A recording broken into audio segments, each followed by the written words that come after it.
And I actually talked to a guy, he said, we were talking about Egypt, and we were talking to a Coptic guy, and he said, Egypt will be under Sharia law, and there's three options. Either you can leave the land, which, like you just said, if you don't want to live in a Sharia state, you can leave, right? No, not really. You can still live, but you can right, but you have to pay the jizya. Pay the jizya is that's you know, it was way back in 1400 years ago. Right now it's that common taxation that you know, that's here in US, that's everywhere. It's mainly that corporate system. Right, but when we talk about Sharia, it would include if Sharia law is actually imposed somewhere, like he was talking about Egypt. Right. You either have to leave the land, pay the jizya, or we fight, he said. No, not really. It was like that okay, you invade an area, like, okay, so what the options that are given are either you convert or you stay the same religion as you're in, but then you'll have to pay certain amount, the tax, you know, and then you can leave. But yeah, I really like you, but I'm going to be really honest right now. Under Sharia law, there are laws governing false statements. And for me to trust somebody completely, right, they're following Muhammad's example. And he said when the time is that you can lie. He even said, a man who brings peace to the people by making up good words or by saying nice things, though untrue, is not a liar.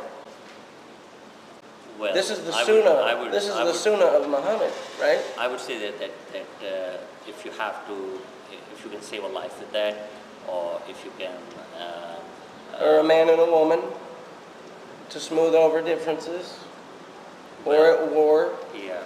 And it's like, I'm going to step out on a limb here, but I live in Dar al Harb, the abode of war.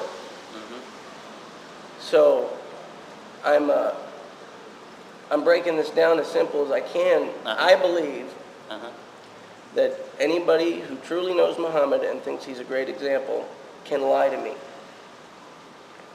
Not in the normal circumstances, but yes, if certain conditions, as you mentioned. And, I think this is one of those certain conditions. Oh, okay. So, Assalamu alaikum. How are you?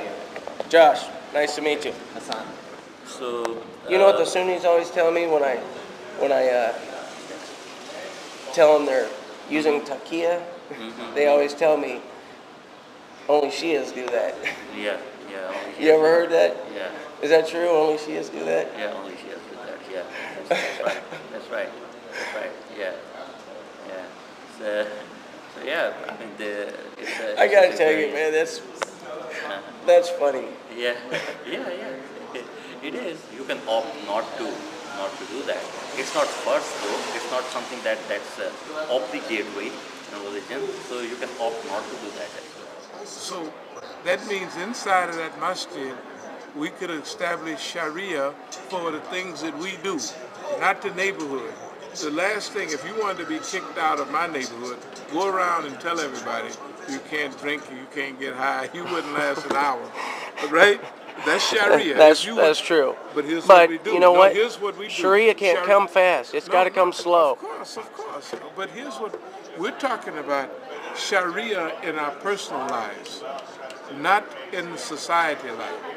We're talking about inviting people to Islam by our behavior.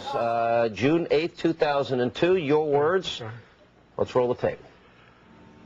Those people who have become fed up with Sharon, fed up with occupation, fed up with being trampled on, when they go out and strike at the heart of Zionism, they are not suicide bombers, they are heroes. They are sheroes. Isn't that right? That's a part of our deen. That's a part of our religion. Let's not become weak-boned and apologetic. They're not suicide bombers, they're heroes. That's a part of our religion. Let's not become weak-boned and apologetic. Imam, you won't answer the question, but you support killing innocent men, women, and children. You support this idea of martyrdom. To use your words, the most glorious death is the death of a martyr. I would hate for you to be a judge, man, or even on a jury.